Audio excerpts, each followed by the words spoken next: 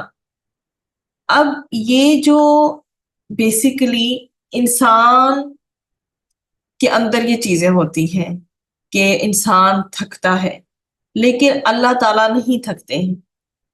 اللہ تعالیٰ یہ مطلب اللہ تعالیٰ کے لیے کوئی چیز اتنی بھاری اور مشقت اور بوجھ والی نہیں ہے۔ اللہ تعالیٰ مخلوق کی جو یہ کیفیات ہے نا ان سے بالکل ڈفرینٹ ہے۔ اللہ تعالیٰ کو نہیں تھکاتی ان دونوں کی حفاظت۔ صحیح، مطلب یہ ٹھیک ہے کہ زمین و آسمان بہت بڑے ہیں، اس کے اندر کل کائنات موجود ہے، ہمیں تو یہ بھی نہیں پتا کتنی گیلیکسیز ہیں، کتنے آسمان ہیں، کتنی زمینیں اور ہیں، لیکن سب کچھ اتنا ہیوج ہونے کے باوجود اللہ تعالیٰ کو جو ہے نا ان کی حفاظت نہیں تھکاتی۔ یہ مطلب کہ اس کا جو بھاری بوجھ ہے یا اس کی بڑی جو مشقت ہے یہ انسان نہیں کر سکتا۔ مخلوق کتنی بھی بڑی ہو خود اپنی حفاظت نہیں کر سکتی۔ ہمیں تو ہر وقت اللہ تعالیٰ کی جو ہے وہ کیوں پڑھتے ہیں آیت الکرسی؟ ہمیں اللہ تعالیٰ کی حفاظت مقصود ہے تو ہم پڑھتے ہیں نا۔ تو جبکہ اللہ تعالیٰ کے لیے زمین و آسمان کی حفاظت کوئی بوجھ نہیں۔ اب ہم تو اپنی حفاظت نہیں کر سکتے نا، لیکن اللہ تعالیٰ کے لیے اتنی ہیوج دنیا اور اس کے اتنے بڑے بڑے زمین و آسمان اور نہ جانے کتنے ہیں، ٹھیک ہے، وہ ٹائرڈ نہیں کر سکتی، لیکن ہم انسان تو خود تھک جاتے ہیں، ہم کسی دوسرے کو کیا سنبھالیں گے؟ تو اللہ تعالیٰ کو ان دونوں کی، آسمان و زمین کی یا کرسی کے اندر سمائی ہوئی جو بھی آسمان و زمین کی یا کرسی کی یا کرسی کے اندر سمائی ہوئی چیزوں کی حفاظت، اللہ تعالیٰ کو کچھ بھاری نہیں ہے، کچھ گراں نہیں ہے اللہ تعالیٰ کے اوپر، کیونکہ یہ اس کی قدرت کاملہ کے سامنے یہ سب چیزیں نہایت آسان ہیں۔ جب ان کو بنانے والا وہ ہے تو اس کو پتہ ہے اس نے ان کی حفاظت کیسے کرنی ہے۔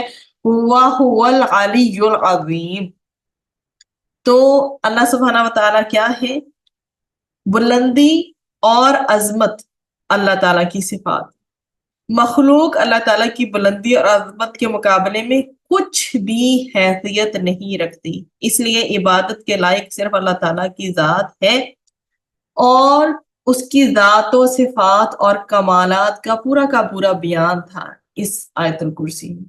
جب اتنی ساری صفات اور کمالات کو دیکھے انسان، سمجھے، تو کوئی بھی عقل اور شعور رکھنے والا انسان یہ کہے بغیر نہیں رہ سکتا کہ ہر قسم کی عزت، عظمت، بلندی، برتری کی مالک صرف اور صرف وہی ایک ذات ہے، اور وہ اللہ تعالیٰ کی ہے۔ کیونکہ یہ جتنی جو ہے صفات ہیں، یہ کمالات ہیں، ذاتی ہیں یا صفاتی ہیں، یہ صرف اور صرف اللہ تعالیٰ کو دیو دیتے ہیں۔ پھر انسان کو کیا یہ نہیں چاہیے کہ وہ اللہ کے سوا اور کسی کی عبادت نہ کرے؟ اب جو ہے اس میں آخری جس پوائنٹ کو میں ٹچ کرنا چاہتی ہوں وہ جہاں سے ہم نے شروع کیا تھا، اللہ، ٹھیک ہے، جو بالکل آغاز میں آیا۔ تو یہ نام تمام جتنی اللہ کی کوالٹیز ہیں، جتنی صفات ہیں، ان کو اگر جامعہ طور پہ ایک نام رکھا جائے نا، کمپریہنسو ایک نیم ہے، تو وہ اللہ کا ہے۔ مخلوق میں سے کسی پر یہ نام نہیں بولا جا سکتا۔ تمام مذاہب جتنے بھی ہیں، ٹھیک، ان میں جو ان کے خدا ہیں، دیوی ہیں، دیوتا ہیں، جو گاڈز ہیں، ان کا واحد کا سیگا تو یہ موجود ہے نا، دیوی اور دیوتا کی فارم میں یا گاڈ کی فارم میں۔ ان جتنے بھی وہ جو سیگے ہیں ان کا جو ہے مثنیٰ مطلب ڈوئل بن سکتا ہے اور ان کی جمع بھی بن سکتی ہے، لیکن اللہ تعالیٰ واحد ہے۔ اللہ تعالیٰ کا نام ایسا نام ہے کہ نہ تو اس کی جمع بن سکتی ہے نہ اس کی مثنیٰ بن سکتی ہے۔ یہ بھی اللہ تعالیٰ کی توحید کی زبردست دلیل ہے، کنوکشن ہے، سورس آف کنوکشن ہے کہ اللہ تعالیٰ کا یہ جو نام ہے نا، یہ اللہ، اس کا نام مثنیٰ بن سکتا ہے، تثنیہ، اور نہ ہی اس کی جمع بن سکتی ہے۔ اور یہ توحید کی جو جتنے بھی دلائل پڑے ہیں ان میں سے ایک دلیل ہے، اور اللہ سبحانہ تعالیٰ کا یہ نام جو ہے یہ اس میں تمام کی تمام جو ہے صفات اکٹھی ہو کر آ جاتی۔ تو یہ تھا جی آپ کے سامنے بہت مختصر اور ٹو دی پوائنٹ انالیسز آیت الکرسی کا. ڈیفینیٹلی یہ اتنی خوبصورت ہے، اس پہ ہم حق ادا نہیں کر سکتے.